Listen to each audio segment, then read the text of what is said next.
Hello everyone, welcome back to my channel. दोस्तों, हम पढ़ रहे हैं एनसीईआरटी बुक्स की सीरीज़, जिसमें हमारी बुक है एनसीईआरटी साइंस क्लास 8 और हम पढ़ रहे हैं चैप्टर नंबर 10, जिसका नाम है साउंड।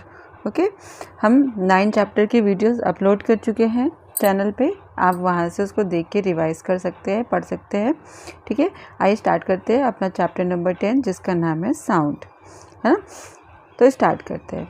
तो जब आपके स्कूल में बेल बजती है, पीरियड ओवर होता है, तो कैसे जानते हो आप? जब बेल बजती है ना। जैसे कोई आपको बुलाता है ना, तो आपको कैसे पता चलता है कोई बुला रहा है? तो उधर से कुछ आवाज़ें आती है ना। और जैसे कोई आपके डोर पे नॉक कर रहा हो, है ना, या फिर आप डोर बेल की आवाज़ सुन रहे हो, तब आपको पता चलेगा कोई आपके डोर के बाहर है ना। तो मोस्ट ऑफ द टाइम क्या होता है कि most of the time you can make out that someone is approaching you by just hearing the foot step. कोई आपकी तरफ आ रहा है, आपको कैसे पता चलता है? आप उसकी फुट स्टेप को सुन लेते हो, है ना। आपने गेम खेला होगा हाइड एंड सीक, जब आपकी आंखों पे पट्टी बंधी होती है, या फिर जो लोग हाइड एंड सीक खेलते हैं, तो जो पर्सन ब्लाइंड फोल्डेड होता है, मतलब उनकी आंखों में पट्टी बंधी होती है, तो वो दूसरे पर्सन्स को कैसे पकड़ते हैं, कैसे पहचानते हैं? तो उधर से जो दूसरे पर्सन की ओर से आवाज़ें आती हैं, या फिर उनके फुट स्टेप से, है ना। तो हम ऐसे समझ पाते हैं कि कोई हमारे आसपास है। ठीक है, तो साउंड क्या होता है? साउंड हमारी लाइफ में इम्पॉर्टेंट रोल प्ले करता है। ये हमें हेल्प करता है to communicate with one another. अगर साउंड ना हो तो हम कैसे बातचीत कर सकते हैं? या तो हमें साइन लैंग्वेज में बात करनी पड़ेगी, है ना, जो कि थोड़ी सी टफ है, या फिर बिना साउंड के हम बात ही नहीं कर सकते। और हम क्या करते हैं? हम बहुत सारी वैरायटी के साउंड सुनते हैं अपने आसपास, है ना। तो आप उसकी लिस्ट बना सकते हो, जो आपके आसपास जो आवाज़ें आती हैं, जो आपके सराउंडिंग्स में आपको आवाज़ें सुनाई पड़ रही हो, है ना। जैसे in the music room of your school you here the sound produced bye musical instrument. Like क्या क्या म्यूज़िकल इंस्ट्रूमेंट हो सकते हैं? फ्लूट हो सकता है, तबला, हारमोनियम, है ना। बहुत सारी चीज़ें जो आपके स्कूल में आपकी म्यूज़िक क्लास में या म्यूज़िक के रूम में होते हैं। ठीक है, तो इसमें से कैसे आवाज़ निकलती है, ये कैसे ट्रैवल करती है एक जगह से दूसरे, ये कैसे आपके कानों तक आती है, कैसे सुनाई देती है। ठीक है, why are some sound louder than other. कोई आवाज़ तेज़ होती है, कोई धीमी होती है, ऐसा क्यों होता है? तो हम इस चैप्टर में इन सब के बारे में डिस्कस करेंगे। यहाँ पे कुछ क्या दिए हुए हैं? कुछ इंस्ट्रूमेंट्स के नाम दिए हुए, कुछ इंस्ट्रूमेंट्स बने हुए हैं। जैसे ये है तबला, है ना, सितार, फ्लूट एंड हारमोनियम। ये सब क्या है? ये हमारे म्यूजिकल इंस्ट्रूमेंट है। ठीक है,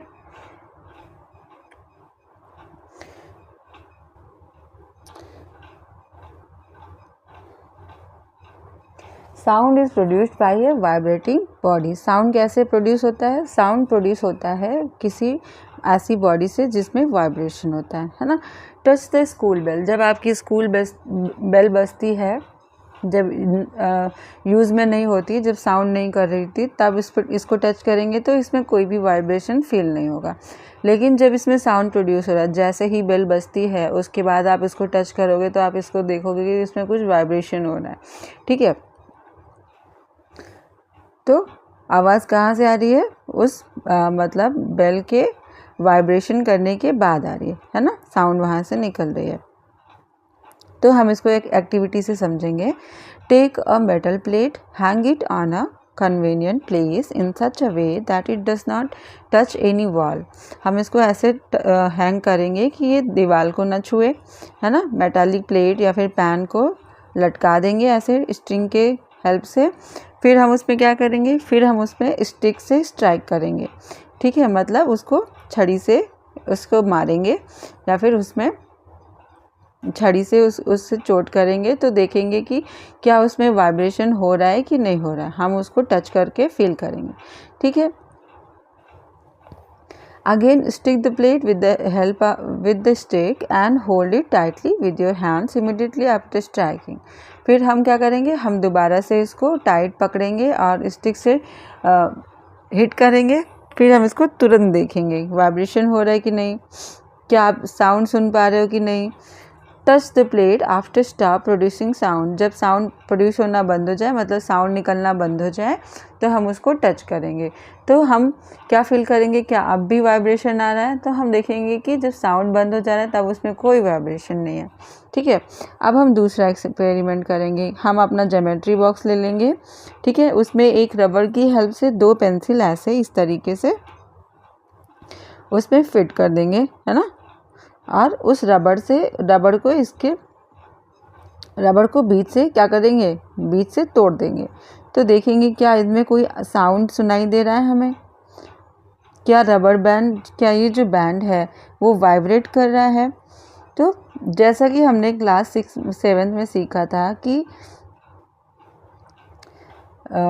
हमने क्लास 6-7 में क्या सीखा था, as you learned in class 7, the to and fro or back and forth motion of an object is called vibration। जब किसी ऑब्जेक्ट में back and fourth vibration motion होता है, that is this kind of motion, मतलब ऊपर नीचे आगे पीछे ऐसे, या फिर ऐसे मोशन होता है। तो इसका क्या मतलब है, हम उस ऑब्जेक्ट क्या कर रहा है, ऑब्जेक्ट में वाइब्रेशन हो रहा है। ठीक है, ओके। हम जब रबर बैंड को तोड़ रहे हैं, है ना, जब रबर बैंड को खींच के तोड़ते हैं तो क्या करता है, ये वाइब्रेट करता है और साउंड प्रोड्यूस करता है।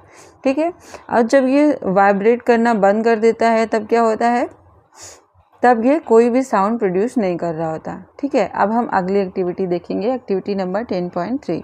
क्या इसमें, take a metal dish, pour water in it, strike it at its edge with a spoon. हम कोई मेटल की डिश ले लेंगे, से ऐसे कोई प्लेट ले लेंगे, थाली ले लेंगे या फिर कोई बोल ले लेंगे। फिर हम उसमें क्या करेंगे, स्टील की चम्मच से उसके एजेस पे हम उसको हिट करेंगे, स्ट्राइक करेंगे, तो हमें कोई साउंड सुनाई देगा। ठीक है, हम फिर से उसको स्ट्राइक करेंगे और फिर देखेंगे क्या कोई, फिर उसको टच करेंगे तो क्या कोई वाइब्रेशन हो रहा है, क्या कोई वाइब्रेशन हमें फील हो रही है।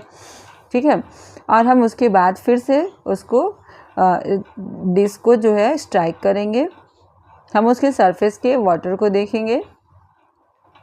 ठीक है, हम देखेंगे कि जो पानी है उस डिश में, उस बोल में या फिर उस थाली में क्या हो रहा है, उस पर वेव्स आ रही है। ये वेव्स क्यों आ रही है। Now hold the dish. What changes do you observe on the surface of water? Can you explain the change? Is there any hint to connect sound with the vibration of a body? क्या कोई connection है vibration का या फिर waves का।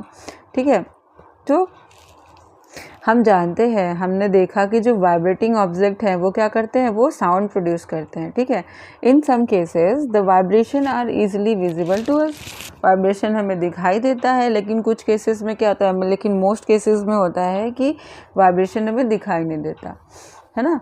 उनके amplitudes इतने छोटे होते हैं, इतने स्मॉल होते हैं कि वो हमें दिखाई नहीं देते, और लेकिन हम उन्हें कैसे फील कर सकते हैं, है ना। जैसे टेक एक्टिविटी नंबर 10.4 देखते हैं, इसमें क्या है, take a hollow coconut shell and make a musical instrument ektara. You can also make it with the help of an earthen pot.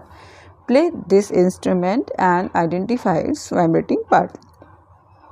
हम इस तरीके से, है ना, कोकोनट सेल की हेल्प से क्या बना लेंगे, ऐसा एक तारा बना लेंगे, है ना, और हम उसको प्ले करेंगे और हम देखेंगे कि उनका कौन सा पार्ट वाइब्रेट कर रहा है। ठीक है, make a list of familiar musical instrument and identify their vibrating parts. A few example are given in table 10.1। Complete rest of the table. Okay, हमारे पास एक टेबल दी हुई है, इसमें कुछ एग्जाम्पल्स है, कुछ म्यूजिकल इंस्ट्रूमेंट के नाम है और कुछ उनके वाइब्रेटिंग पार्ट दिए हुए हैं। तो हमें और भी ऐसे ही म्यूजिकल इंस्ट्रूमेंट ढूंढने हैं और उनके वाइब्रेटिंग पार्ट्स के बारे में लिखना है कि कहाँ से साउंड प्रोड्यूस हो रहा है। ठीक है, जैसे हमारे पास क्या है, वीणा है, वीणा में क्या होता है, वो स्ट्रेच स्ट्रिंग्स होती हैं जिसकी वजह से उसमें साउंड आता है। तबला, तबला में क्या होता है, उसमें मेम्ब्रेन होता है ना, उसके ऊपर साइड में जहाँ पे हथेली की थाप पड़ते ही वो क्या होता है, साउंड प्रोड्यूस करता है। वैसे ही ढोलक होता है, ढोलक में भी ऐसे स्ट्रेच्ड मेम्ब्रेन होते हैं दोनों साइड, है ना। और क्या होता है हमारे पास, वायलिन, है ना, सितार, ये सारी चीज़ें क्या है, ये स्ट्रिंग से साउंड प्रोड्यूस करती है ना। ठीक, आइए आगे चलते हैं। Many of you might have seen the manjira, है ना, and ghatam and the note and the kartal. हमने ये सारी चीज़ें देखा है। घटम देखा है, ये ऐसे घड़े के जैसा होता है, मिट्टी के घड़े, मिट्टी का बना होता है, ठीक है। मंजीरा देखा होगा आपने, मंजीरा कैसा होता है, ये कुछ इस टाइप का, है ना, जो म्यूजिशियंस होते हैं उनमें ये होता है, बजाते हैं इसको, ठीक है। तो ये जो म्यूजिकल इंस्ट्रूमेंट्स हैं are commonly used in many parts of our country, हमारे कंट्री में बहुत जगह पे यूज़ होते हैं, है ना। और ये इंस्ट्रूमेंट क्या होते हैं, ये instrument are simply beaten or struck. Can you name a few other musical instrument of this type, है ना। हमने बात की ढोलक, है ना, तबला, ढपली, ये सारी चीज़ें। You too can make a musical instrument, कैसे बना सकते हैं हम म्यूजिकल इंस्ट्रूमेंट, आइए देखते हैं। ओके, हम क्या करेंगे, हम 6-7 बाउल ऑफ आर टम्बलर, मतलब 6-7 बाउल ले लेंगे, या फिर हम कोई कांच का बर्तन ले लेंगे, ठीक है। अब उसको क्या करेंगे, उसको वाटर से फिल कर देंगे डिफरेंट लेवल पे, ठीक है। कुछ इस तरीके से, कुछ यहाँ पे कम से स्टार्ट करेंगे, यहाँ पे थोड़ा सा भरा है, फिर उससे ज़्यादा, फिर उससे ज़्यादा, ऐसे ऐसे पूरी ग्लास भरी हुई है, ठीक है। हम ऐसे ही उनको अलग अलग अमाउंट में वाटर रखेंगे, फिर हम उनको क्या करेंगे, now take a pencil and strike the bowls gently. हम क्या करेंगे, पेंसिल ले लेंगे या कोई स्टिक ले लेंगे छोटी सी, और हमको उसको स्ट्राइक करेंगे, उस पर हिट करेंगे, तो क्या हमें कोई आवाज़ सुनाई देगी, प्लीजेंट आवाज़, बिल्कुल हमें अच्छी सी आवाज़ सुनाई देगी, ध्वनि सुनाई देगी, साउंड, ठीक है। दिस इज़ योर जल तरंग, इसे हम क्या बोलते हैं, इसे हम बोलेंगे जल तरंग, है ना। जल से तरंग निकल रही है, मतलब वाटर से वेव्स आ रही हैं, साउंड वेव्स आ रही हैं, ठीक है। When we pluck the string of instrument like the sitar and sound, the sound that we hear is not only that of the string, the whole instrument is forced to vibrate, and it is the sound of the vibration of instrument that we hear, ठीक है।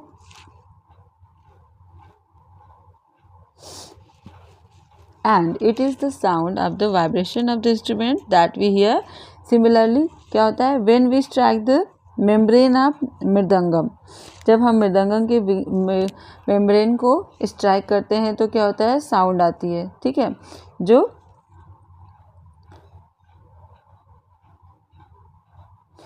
कहाँ से आती है, ना केवल membrane से आती है बल्कि उस पूरे इंस्ट्रूमेंट की होल बॉडी से आती है, ठीक है। अब साउंड प्रोड्यूस्ड बाय ह्यूमन कैसे साउंड प्रोड्यूस करते हैं, speak loudly for a while or sing a song or buzz like a bee, put your hands on your throat and so in figure 10.8 में क्या है, वॉइस बॉक्स दिया हुआ है human का, ओके, जिसे हम क्या बोलते हैं, एडम्स एप्पल। वो मेल्स में दिखता है बट फीमेल्स में नहीं दिखता कम्प्लीटली, ठीक है, बस हम उसे टच करके फील कर सकते हैं, ओके। तो हमें क्या करना है, in human the sound is produced by voice box और द लैरिंग्स। कहाँ से साउंड प्रोड्यूस होता है, वॉइस बॉक्स से और लैरिंग से। आप अपने फिंगर्स को रखेंगे अपने गले पे तो क्या फाइंड करेंगे कि जो एक उभार है, जो एक हार्ड उभार है, वहाँ पे एक बम्प है, ठीक है। जब हम स्वेलो करते हैं, कुछ निगलते हैं, तो वो क्या होता है, वो मूव करता है। तो ये जो पार्ट है इसे हम क्या बोलते हैं, इसे हम बोलते हैं वॉइस बॉक्स, ठीक है। और ये क्या है, it is the upper end of the wind pipe, ये विंड पाइप का अपर एंड है ना। यहाँ पे क्या होता है, 2 वोकल कॉर्ड्स होते हैं, ठीक है, जो स्ट्रेस होते हैं वॉइस बॉक्स और लैरिंग्स के ऊपर, ठीक है, इस तरीके से कि such a way that it leaves a narrow slit between them for the passage of air, इनके बीच से एयर पास होती है ना, जो साउंड के रूप में बाहर निकलती है। When the lungs force air through the slit, the vocal cords vibrate, producing sound. Vocal cord क्या होता है, वाइब्रेट करता है। जब लंग से एयर फोर्स से एयर बाहर आती है, ठीक है, तो क्या होता है, वोकल कॉर्ड वाइब्रेट करता है और साउंड प्रोड्यूस होता है, ठीक है। मसल्स क्या होती है, मसल्स जो अटैच होती हैं वोकल कॉर्ड पे, muscles attach to vocal cord can make the cord tight और लूज, उसको क्या करते हैं, टाइट कर सकते हैं या फिर लूज कर सकते हैं। जब when the vocal cords are tight, जब वो टाइट होते हैं तो क्या होता है, tight and thin, the type of quality of voice is different from that when they are loose and thick. जब वो लूज होते हैं तो डिफरेंट क्वालिटी होती है वॉइस की, जब वो टाइट होते हैं तो डिफरेंट होती है, ठीक है। हम देखते हैं कि कैसे वोकल कॉर्ड फंक्शन करता है, ठीक है। ओके, यहाँ पे कुछ एक्टिविटीज़ दी हुई हैं जिसके थ्रू हम समझेंगे कि वोकल कॉर्ड कैसे वर्क करता है, कैसे फंक्शन करता है। Take 2 rubber strip of the same size, हम 2 रबर स्ट्रिप लेंगे एक साइज़ का, और उसको क्या करेंगे, place these 2 pieces on one above the other and stretch them tightly. हम एक दूसरे के ऊपर इसको प्लेस करेंगे और इसको स्ट्रेच करेंगे, ठीक है। अब जो गैप है हम उसमें क्या करेंगे, हवा भरेंगे, तो क्या होगा, अ साउंड इज प्रोड्यूस, कोई साउंड प्रोड्यूस होगी, ठीक है। हम क्या कर सकते हैं, कोई पीस ऑफ पेपर ले सकते हैं with a narrow slit and fold it, हम पेपर को फोल्ड करेंगे, ठीक है, बिटवीन 2 फिंगर्स, ठीक। फिर हम उसको क्या करेंगे, उसमें हवा भरेंगे, ठीक है, उसको उसमें हवा ब्लो करेंगे, फिर क्या होगा, हम उसके साउंड को सुन सकते हैं, ठीक है। हमारा वोकल कॉर्ड भी कुछ इसी तरीके से साउंड प्रोड्यूस करता है, ठीक। Okay, the vocal cord in men are about 20 mm long. Men में क्या होता है, 20 मिलीमीटर लंबा होता है वोकल कॉर्ड, वुमेन में होता है 15 मिलीमीटर, चिल्ड्रंस में होता है बहुत छोटा वोकल कॉर्ड। तो यही रीज़न होता है कि मेंस की वॉइस अलग होती है, वुमेन की अलग होती है और चिल्ड्रंस की अलग होती है, ठीक है। अब sound needs medium for propagation, क्या साउंड को मीडियम की ज़रूरत है या नहीं है, इसको देखते हैं एक्टिविटी के थ्रू। एक्टिविटी नंबर 10.7 में देखते हैं, ठीक है।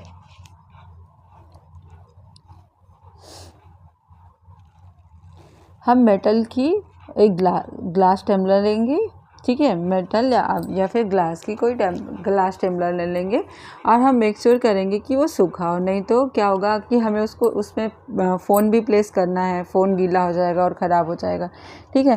Place a cell phone in it, हम इसमें इस तरीके से सेल फोन रख देंगे, ठीक है, ऐसे। फिर हम क्या करेंगे, हम अपने फ्रेंड को बोलेंगे रिंग करने को, या फिर हम खुद ही दूसरे फ़ोन से रिंग करेंगे और उसको केयरफुली ध्यान से सुनेंगे। क्या देखेंगे, हम क्या देखते हैं, now surrounded the rim of the tumbler with your hand, हम उसका जो रिंग ऊपर जो ये रिम है उसको हम क्या करेंगे, उसको अपने हाथों से ढक लेंगे इसको। फिर थोड़ी सी जो जगह बची है वहाँ से हम पूरे हवा को अपने माउथ से निकाल देंगे, ठीक है। फिर हम क्या करेंगे, हम फिर से उसमें रिंग करेंगे फ़ोन में, तो हम देखेंगे कि क्या हमें जो रिंग है उसकी आवाज़ सुनाई दे रही है, या फिर लो साउंड आ रहा है, या फिर नहीं आ रहा है, ठीक है। अब इस एक्टिविटी से हमें क्या रिज़ल्ट मिलेगा कि जब हम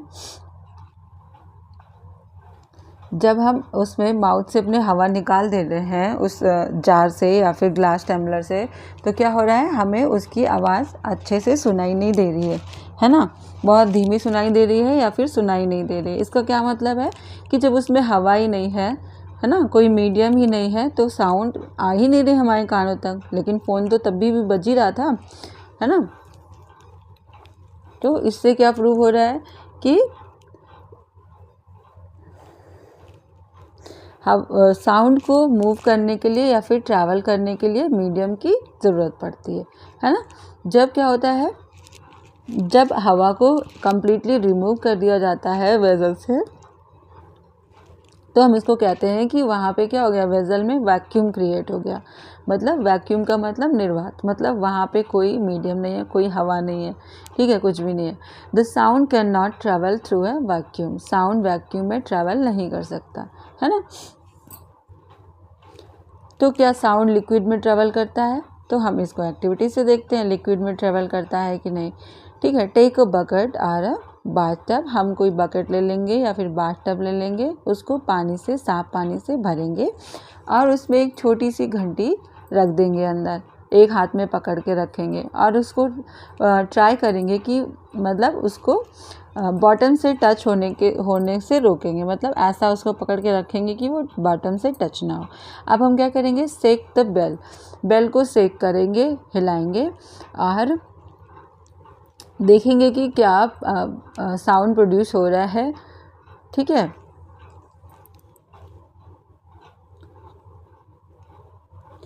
प्लेस योर ईयर जेंटली, हम अपने कान को कहाँ रखेंगे, जो टब में वाटर है उसके ऊपर कुछ इस तरीके से रखेंगे, है ना। और हम सुनने का प्रयास करेंगे कि वहाँ पे साउंड आ रही है कि नहीं आ रही है। ठीक, तो हम देखेंगे कि जो सरफेस है वहाँ पे क्या आ रही है, साउंड आ रही है। इसका क्या मतलब है, इसका मतलब ये है कि sound can travel through liquid, है ना, वो लिक्विड में भी ट्रेवल कर सकती है। अब हम देखेंगे कि क्या साउंड सॉलिड में भी ट्रेवल करती है। तो हम एक लंबी सी स्केल लेंगे, है ना, कोई मीटर स्केल ले लेंगे, जो क्या होता है, जो कपड़ों के मापने में यूज़ होता है। ठीक है, वो मेटल का होता है, उसको पकड़ेंगे एक एंड से। ठीक है,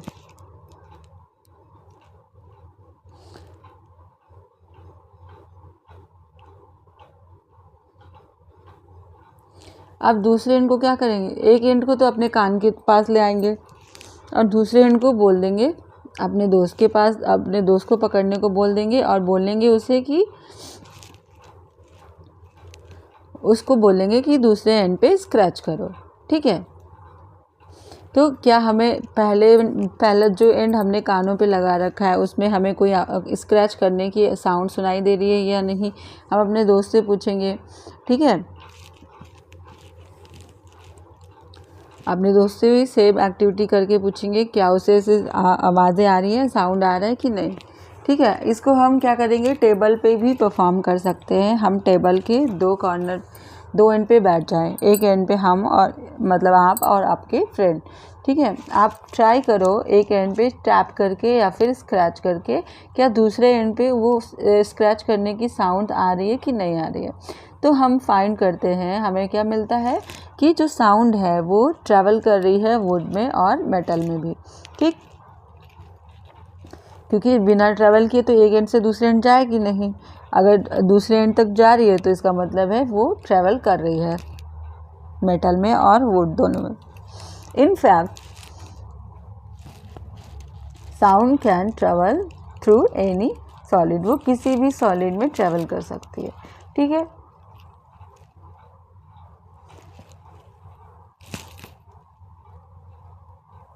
आप इसी तरीके से टॉय टेलीफोन भी बना सकते हैं, है ना, कुछ इस तरीके से जैसे बच्चे खेल रहे हैं बना के।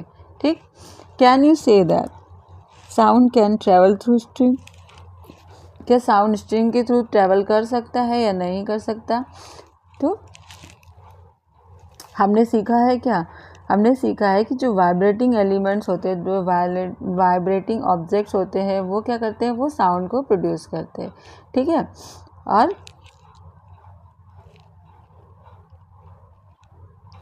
It is carried in all directions in a medium.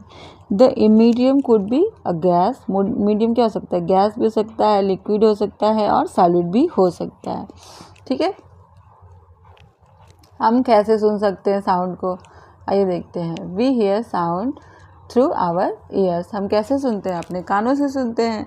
The shape of outer part of ear is like a funnel. हमारे कान का outer ear कैसा है? funnel के जैसा है ना. जब साउंड इसमें एंटर करता है तो क्या होता है? ये ट्रैवल करता है ना, नीचे की ओर कैनाल में, जो किससे जुड़ा होता है? travel down a canal at the end of which there is thin stretched membrane. है ना, वहाँ पे एक थिन मेम्ब्रेन होती है जिसे हम क्या कहते हैं? ईयर ड्रम बोलते हैं. ठीक है. और ये क्या करता है? ये एक इम्पॉर्टेंट फंक्शन परफॉर्म करता है. To understand what the ear drum does, let us build a thin can model of the ear drum. अब ईयर ड्रम कैसे वर्क करता है उसको हम एक्टिविटी से समझते हैं. ठीक है, एक मॉडल बना के. ठीक, हम क्या करेंगे? हम प्लास्टिक का या फिर टिन का बॉटल ले लेंगे, कैन ले लेंगे, इसको एक एंड से कट करेंगे. ठीक है, उसके ऊपर क्या करेंगे? रबर की पीस या फिर बलून, ठीक है, उसमें स्ट्रेच करेंगे. ठीक, और उसको रबर बैंड से बांध देंगे. अब हम उसमें क्या करेंगे? कुछ 5-6 दाने डालेंगे. ठीक है, ड्राई सीरियल्स के, और हम स्ट्रेच करेंगे रबर को. नाउ अपने दोस्त को बोलेंगे कि वो हुर्रे हुर्रे बोले. ठीक है, फ्रॉम द ओपन एंड. ठीक, ओपन एंड से क्या होगा? Observe what happen to the grain. Grain क्या करेगा? ग्रेन कुछ इस तरीके से देखो हवा में उछलने लगेगा. ठीक है, जंप करेगा. इसका क्या मतलब है? हमारा जो ईयर ड्रम है वो भी इस रबर सीट की तरह है. ठीक है, जब हम क्या होता है? जब sound vibrations make the ear drum vibrate. जब साउंड की वाइब्रेशंस आते हैं, इसको टच करते हैं तो ये वाइब्रेट होता है ना.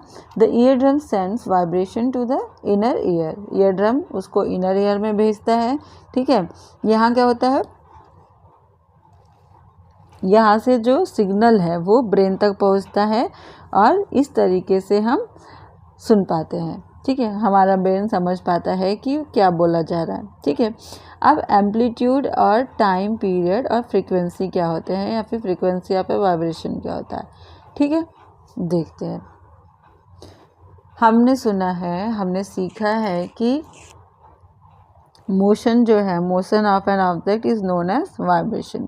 जो कोई ऑब्जेक्ट या फिर कोई पार्टिकल आगे पीछे मोशन करता है इक्वली एक किसी फिक्स टाइम में, तो उसको हम क्या बोलते हैं? उसको वाइब्रेशन बोलते हैं. This motion is also called oscillatory motion. इसे हम क्या बोलते हैं? ऑसिलेटरी मोशन बोलते हैं. हमने क्लास 7th में पढ़ा था ना ऑसिलेटरी मोशन, है ना. तो आप उसको रिवाइज करिए. ठीक है, you have already learn in earlier class about the oscillatory motion and it's time period. हमने टाइम पीरियड के बारे में पढ़ा था. ठीक है, जो नंबर ऑफ ऑसिलेशन होते हैं पर सेकेंड, उसे हम क्या बोलते हैं? उसे हम बोलते हैं frequency. Number of oscillation per second is called the frequency of oscillation. Frequency कैसे एक्सप्रेस की जाती है? इन हर्ट्ज में. हर्ट्ज उसका यूनिट है फ्रीक्वेंसी का. ठीक है, जिसका सिंबल होता है HZ. ठीक, और a frequency of 1 hertz is 1 oscillation per second. 1 second में एक ऑसिलेशन जब होगा तो उसकी फ्रीक्वेंसी क्या हो जाएगी? 1 हर्ट्ज, है ना. If an object oscillates 20 time 1 second, then what would be its frequency? इसकी फ्रीक्वेंसी हो जाएगी 20 हर्ट्ज, है ना. 20 बार वो ऑसिलेट कर रहा है 1 सेकेंड में. जब एक बार कर रहा था तो फ्रीक्वेंसी क्या थी? 1 हर्ट्ज. जब 20 टाइम्स कर रहा है तो 20 हर्ट्ज, है ना. अब क्या होगा? You can recognise many familiar sounds without seeing the object. हम किसी की आवाज़ सुनते हैं हमें पता चल जाता है, ऑब्जेक्ट ही नहीं किसी पर्सन की आवाज़ सुन के हमें पता लग जाता है कि वो पर्सन वही है। ठीक है, तो ऐसा कैसे पॉसिबल हो सकता है? This sound must be different to enable you to recognise them. Have you ever thought what factors make them different? क्या ऐसे फैक्टर्स हैं जो हर साउंड को अलग अलग बनाते हैं? उनका amplitude and frequency are two important properties of any sound. किसी भी साउंड की टू इम्पॉर्टेंट प्रॉपर्टीज़ क्या क्या होती हैं? उसका एम्पलीट्यूड एंड फ्रीक्वेंसी। ठीक है, क्या हम एम्पलीट्यूड और फ्रीक्वेंसी की बेसिस पे साउंड को डिफ्रेंशिएट कर सकते हैं कि नहीं? क्या ऐसा पॉसिबल है? तो आइए देखते हैं एक एक्सपेरिमेंट मतलब एक्टिविटी के थ्रू। Loudness and pitch. क्या होती है पिच? इसके थ्रू समझते हैं। हम एक मेटलिक टम्बलर लेंगे और उसको क्या करें, और एक टीस्पून लेंगे। ठीक है, अब हम स्ट्राइक करेंगे टीस्पून से जेंटली। ठीक, क्या हमें क्या मिलेगा? हम उसका साउंड सुनेंगे जो उसमें प्रोड्यूस हो रहा है। ठीक है, now bang the spoon on the tumbler and hear the sound produced again. It is sound louder when the tumbler is struck hard. जब हम उसको हार्डली टच करते हैं या फिर उसको स्ट्रक करते हैं तो क्या साउंड लाउडर होता है। ठीक है, नाउ हम क्या करेंगे, एक छोटा सा थर्माकोल बॉल रिम से टच करेंगे। ठीक है,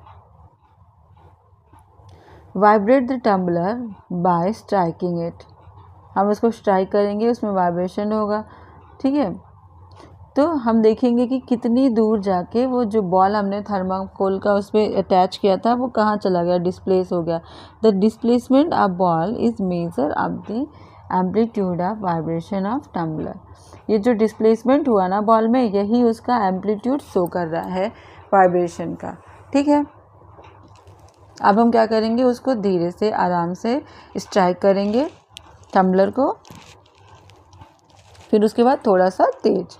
ठीक है, अब हम दोनों को कंपेयर करेंगे। ठीक है, compare the amplitudes of vibration of tumbler in the two cases. हम उसका वो जो वाइब्रेशन एम्पलीट्यूड ऑफ वाइब्रेशन है उसको मेज़र कर लेंगे, है ना। तो किस केस में वो एम्पलीट्यूड ज़्यादा था, आप उसको ऑब्जर्व कर सकते हैं ना।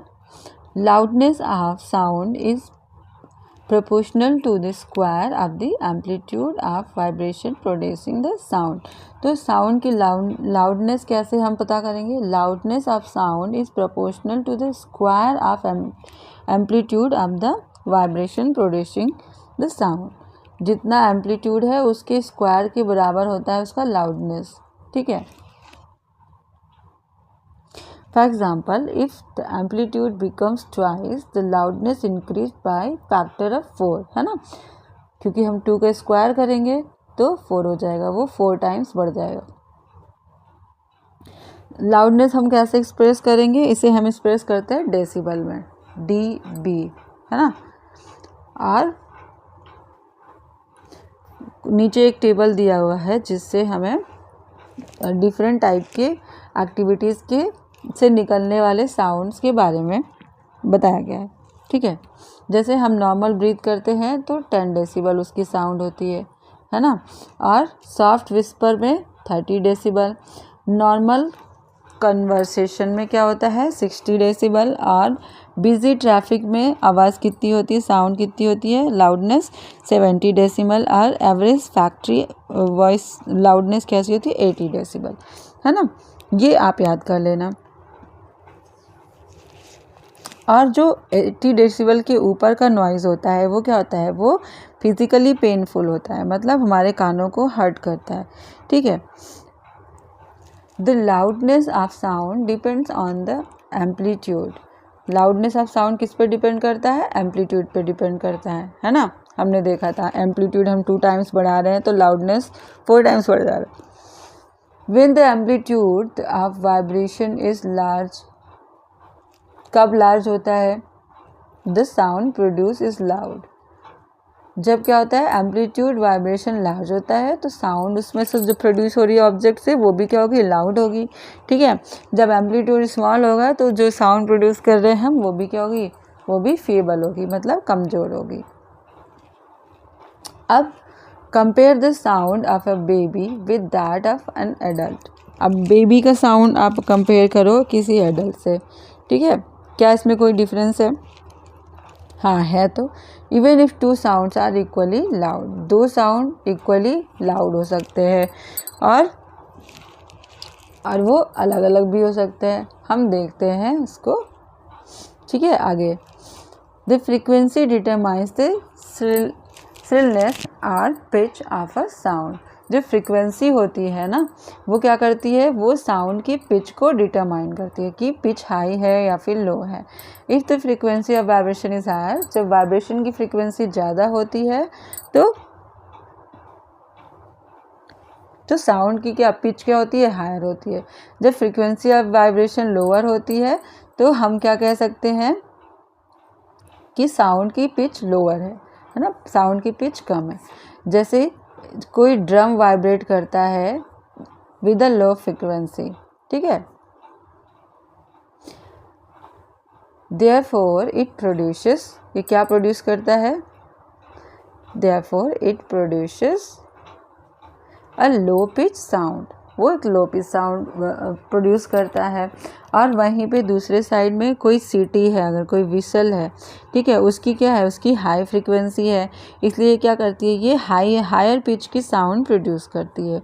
जैसे कोई बर्ड है, ये हाई पिच साउंड प्रोड्यूस करते हैं, वहीं पे जो लायन होता है वो क्या करता है, वो लो पिच रोर करता है। ठीक है,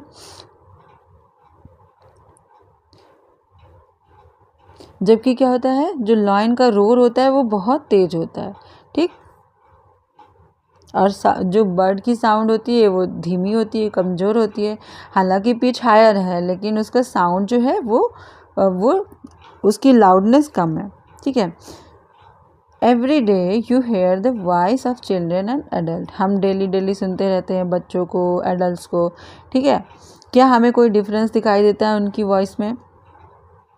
क्या हम कह सकते हैं कि जो फ्रीक्वेंसी है उनकी वॉइस की, the voice of child is higher than that of adult, क्या ऐसा हम कह सकते हैं? यूजुअली जो वुमेन की वॉइस होती है उसकी फ्रीक्वेंसी हायर होती है ऑफ द मैन, है ना।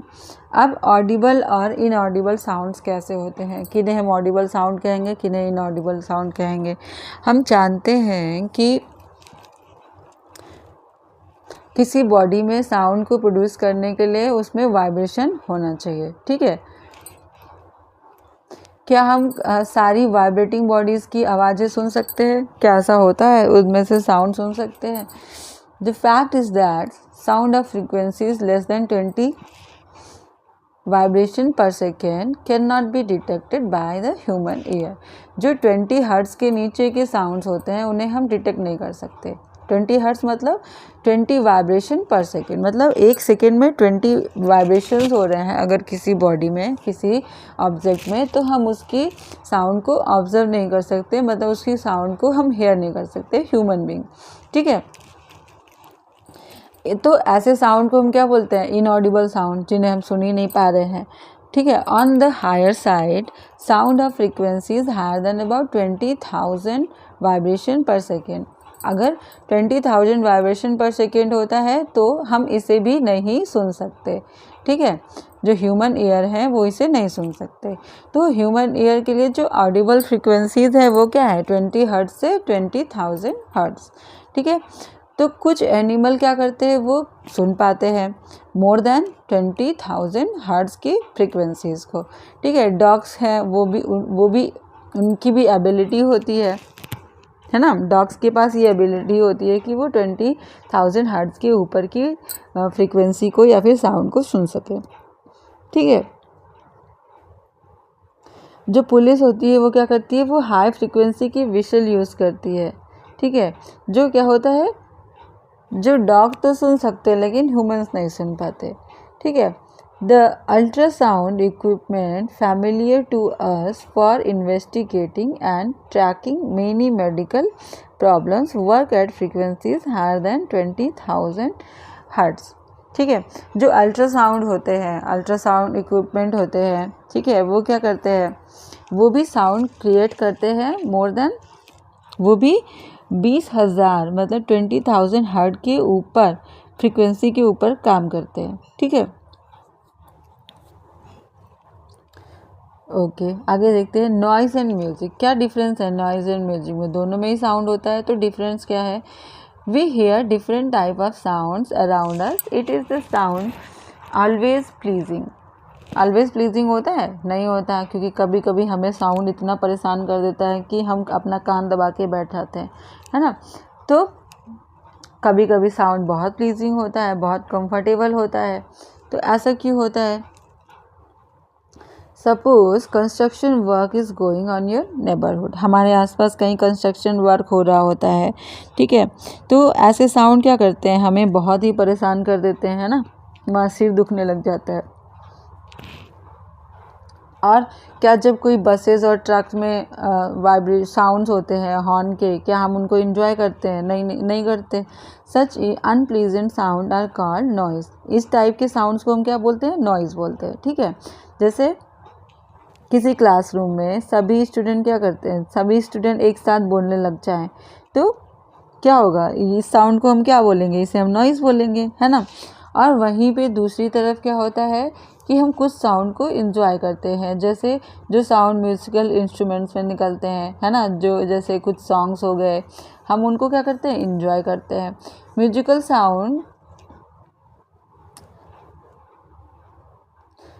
साउंड्स वो होते हैं जो क्या करते हैं, हमारे कानों को थोड़ा अच्छे लगते हैं, है ना. जैसे जो हारमोनियम जो साउंड प्रोड्यूस करता है वो भी म्यूजिकल साउंड है ना. जब सितार की स्ट्रिंग्स जो है, जब जब साउंड प्रोड्यूस करती हैं, वो भी कैसा लगता है? वो भी म्यूजिकल साउंड है ना. लेकिन जब म्यूजिकल साउंड बहुत लाउड हो जाता है, but if a musical sound becomes too loud would it remain melodious. जब बहुत लाउड होता है तो क्या मेलोडियस लगता है? नहीं, वो भी थोड़ा सा अनकंफर्टेबल लगने लगता है ना. अब नॉइज़ पोल्यूशन क्या होता है?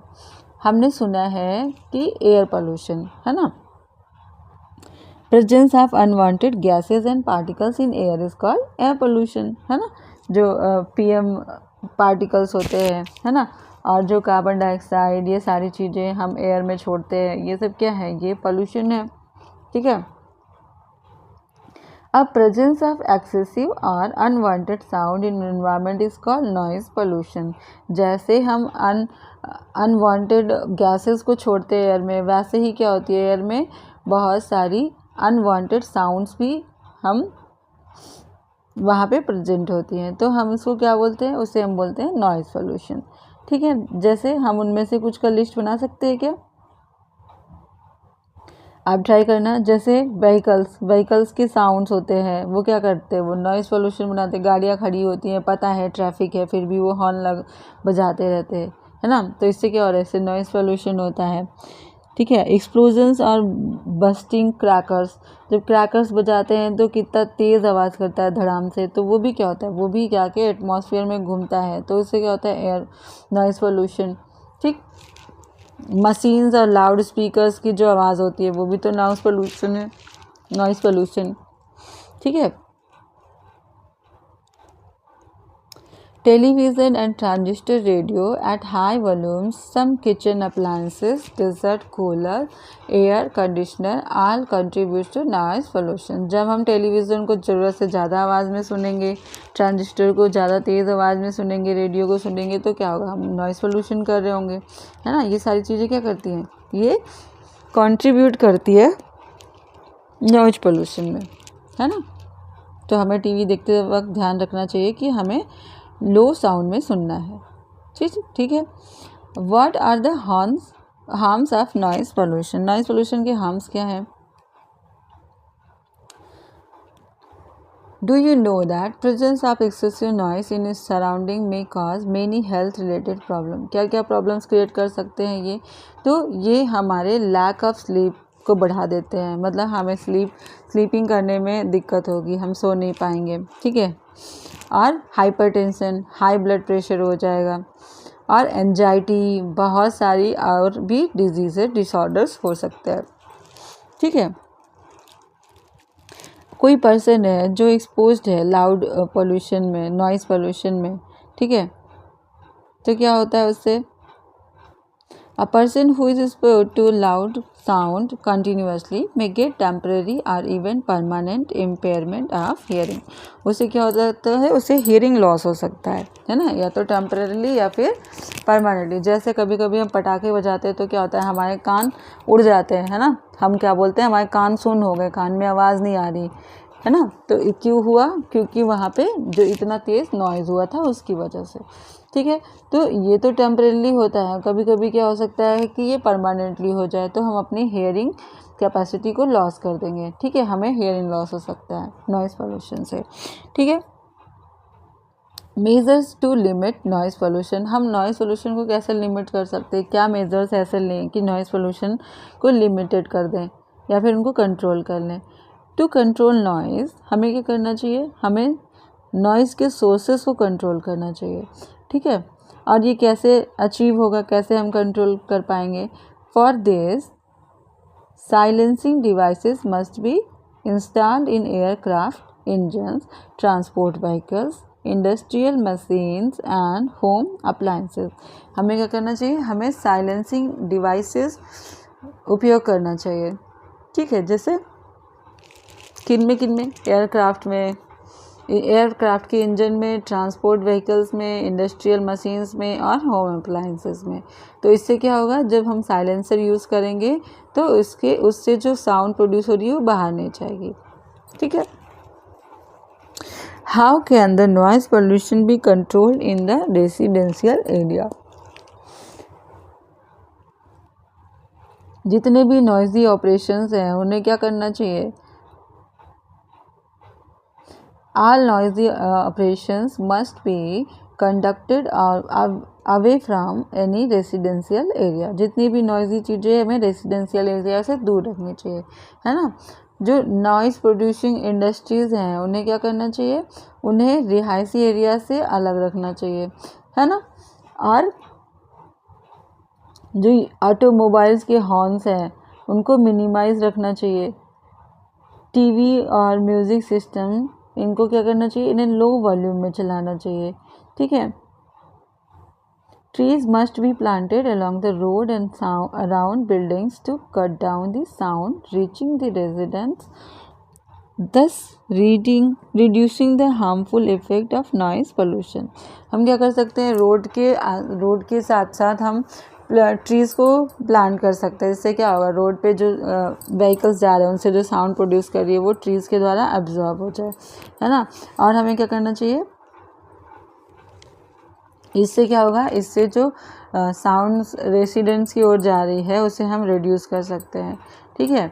और उसका जो नॉइज़ पोल्यूशन का हार्म है, जो इफ़ेक्ट है, हार्मफुल इफ़ेक्ट है, उसको भी हम क्या कर सकते हैं? उससे भी हम रिड्यूस कर सकते हैं, ठीक है।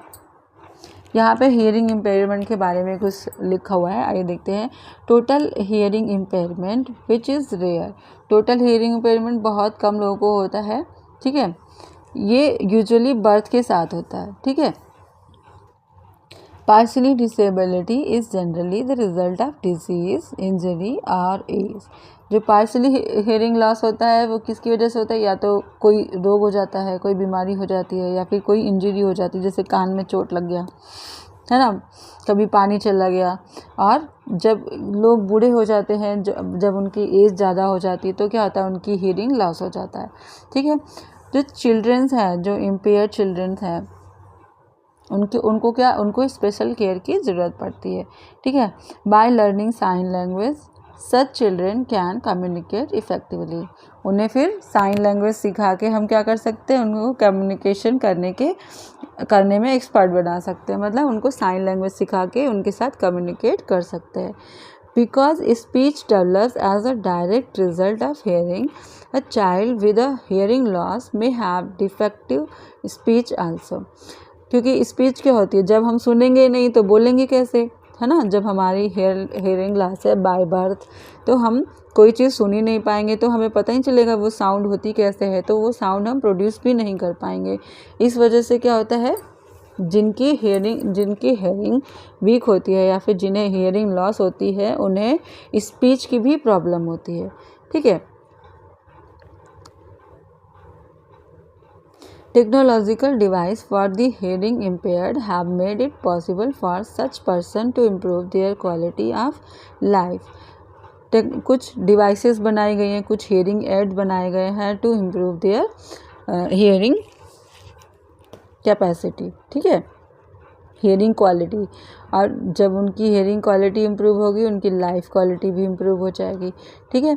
Society can do much to improve the living environment for the hearing impaired and help live normal life, है ना। सोसाइटी क्या कर सकती है, सोसाइटी बहुत कुछ कर सकती है टू इम्प्रूव, ठीक है, to improve the living environment for the hearing impaired. जो हेयरिंग इम्पेयर्ड है उनके लिए सोसाइटी बहुत कुछ कर सकती है, उनकी हेल्प कर सकती है नॉर्मल लाइफ जीने में, है ना। यहाँ पे है हमने क्या क्या सीखा। साउंड जो है वो कैसे प्रोड्यूस होता है, वो वाइब्रेटिंग ऑब्जेक्ट से प्रोड्यूस होता है। ठीक है। ह्यूमन बींग्स में क्या होता है, the vibration of the vocal cord produce sound. Vocal cord sound produce करता है, हमने देखा था, तो वो ईयर का इमेज है ना। साउंड कैसे ट्रेवल करता है, वो गैस, लिक्विड और सॉलिड सब सारे मीडियम में ट्रेवल करता है, लेकिन वो बिना मीडियम के ट्रेवल नहीं कर सकता, मतलब वो वैक्यूम में ट्रेवल नहीं कर सकता। ठीक है। जो ईयर ड्रम होते हैं, ear drum senses the vibration of sound. हमारे जो ईयर ड्रम होते हैं वो वाइब्रेशन ऑफ साउंड को सेंस करते हैं, फिर वो सिग्नल को ब्रेन तक भेजते हैं, फिर ये प्रोसेस होके, इस प्रोसेस को हम क्या कहते हैं, इसे हम हियरिंग कहते हैं। ठीक है। और नंबर ऑफ ऑसिलेशन और vibration per second is called the frequency of oscillation. ठीक है। ये सारी चीज़ें हमने पढ़ी, और भी बहुत सारी चीज़ें पढ़ी, जैसे unpleasant sounds are called noise, जिन्हें हम नॉइस कहते हैं अनप्लीजेंट साउंड्स को, है ना। जैसे एक्सेसिव और unwanted sound lead to noise pollution, है ना, बहुत सारी चीज़ें। ठीक है। फिर हम देखते हैं questions. Choose the correct answer. Sound can travel through, कैसे ट्रैवल कर सकता है, gases only, solids only, liquids only, solid, liquid, gases. Option number D is right answer, है ना। तो हम इस तरीके से पहले चैप्टर को पढ़ेंगे और सारे क्वेश्चन आंसर्स देखेंगे। देखते हैं हम ट्रू फॉल्स कैसा इजी है या हार्ड है। Sound can not travel in vacuum, very true, true है। This number of oscillation per second of a vibrating object is called is time period, no. इसे हम क्या बोलते हैं, number of oscillation per second क्या बोलते हैं। एक बार चैप्टर को रिवाइज करके इसमें ट्रू और फॉल्स को टिक करिए। ठीक है। If the amplitude of vibration is large, sound is feeble. अगर एम्पलीट्यूड लार्ज है तो साउंड फीबल होगा, नहीं, साउंड भी हायर होगा ना, लाउडर होगा। फीबल तब होगा जब एम्पलीट्यूड कम होगा। ठीक है। ह्यूमन ईयर्स के लिए क्या है, ऑडिबल रेंज क्या है, 20 हर्ट्ज से 20,000 हर्ट्ज, ट्रू। ठीक है। इसी टाइप से हम सारे क्वेश्चंस देखेंगे और सॉल्व करेंगे। Time taken by an object to complete one oscillation is called time period, क्या कहते हैं उसको। Loudness is determined by the, loudness हम कैसे डिटरमाइन करते हैं, फ्रीक्वेंसी ऑफ वाइब्रेशन से। आप पहले वीडियो में पढ़िएगा, फिर क्वेश्चन सॉल्व करिएगा। ठीक है। बहुत इजी क्वेश्चंस हैं। ठीक है। Identify the part which vibrates to produce sound in the following. अब ढोलक में कौन सा पार्ट वाइब्रेट करता है और साउंड निकालता है, सितार में, फ्लूट में, ये सब आप ऑब्जर्व करेंगे और इसको सॉल्व करेंगे। ठीक है। चलिए, इस चैप्टर में इतना ही, मिलते हैं अगले चैप्टर के साथ। Thank you very much for discussion.